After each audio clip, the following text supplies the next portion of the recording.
যেন আমাদের এই বিচার ব্যবস্থা শুরু করে লোকের বিরুদ্ধে চলে যায় যুদ্ধ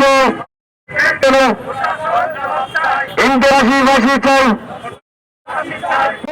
আমি আমার কুমিল্লার বন্ধুকে কল দিলাম, বললাম যে বন্ধু তুমি আসল খবরটা বলেছি, তারা বললো যেটা সেটাকে নর্মালাইজ করার জন্য স্যার কই তার কি ছেলে কিন্তু ছেলে থাকার কথা না, সে ফাঁসির কাজটা ছেলার কথা।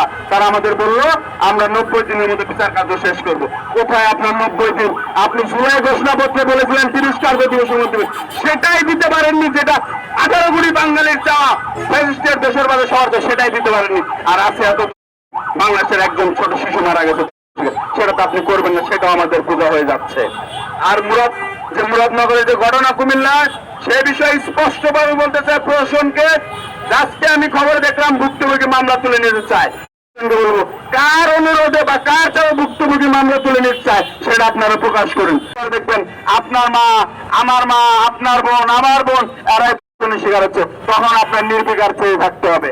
অথচ আমার বোনেরা রাস্তায় হচ্ছে, এর সুষ্ঠু বিচার আমরা পাচ্ছি না। স্বৈরাচার চলে গিয়েছে, হাসিনা চলে গিয়েছে, নতুন ক্ষমতার আবির্ভাব হয়েছে, এখনো বাংলাদেশে হচ্ছে। এর সঠিক সুষ্ঠু বিচার আমরা এখনো পাচ্ছি না। ধর্ষককে আটক করা হয়, তাকে কি জেলখানার নামাবাড়ি আপ্যায়ন করা হয়? কেন না হয় না? আপনারা যদি কোনো ক্ষমতা থাকে, আপনাদের যদি কোনো দুর্বলতা থাকে, আপনাদের যদি গ্লোবাল পলিটিক্সে কোনো প্রেশার থাকে, আমাদের হাতে ছেড়ে দেন।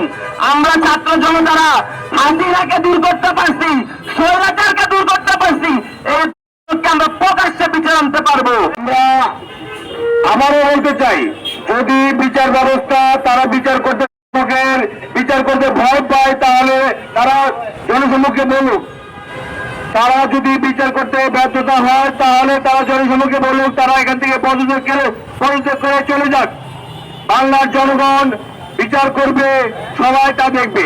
একটা বিচার যদি বাংলা জনগণের সামনে প্রকাশ্যে আনা হয়, বাংলাদেশের সকল দর্শক, সকল নারী নিরাপত্তার সকল পুরুষ সাবধান হয়ে যাবে, সকল অপরাধী সাবধান হয়ে যাবে।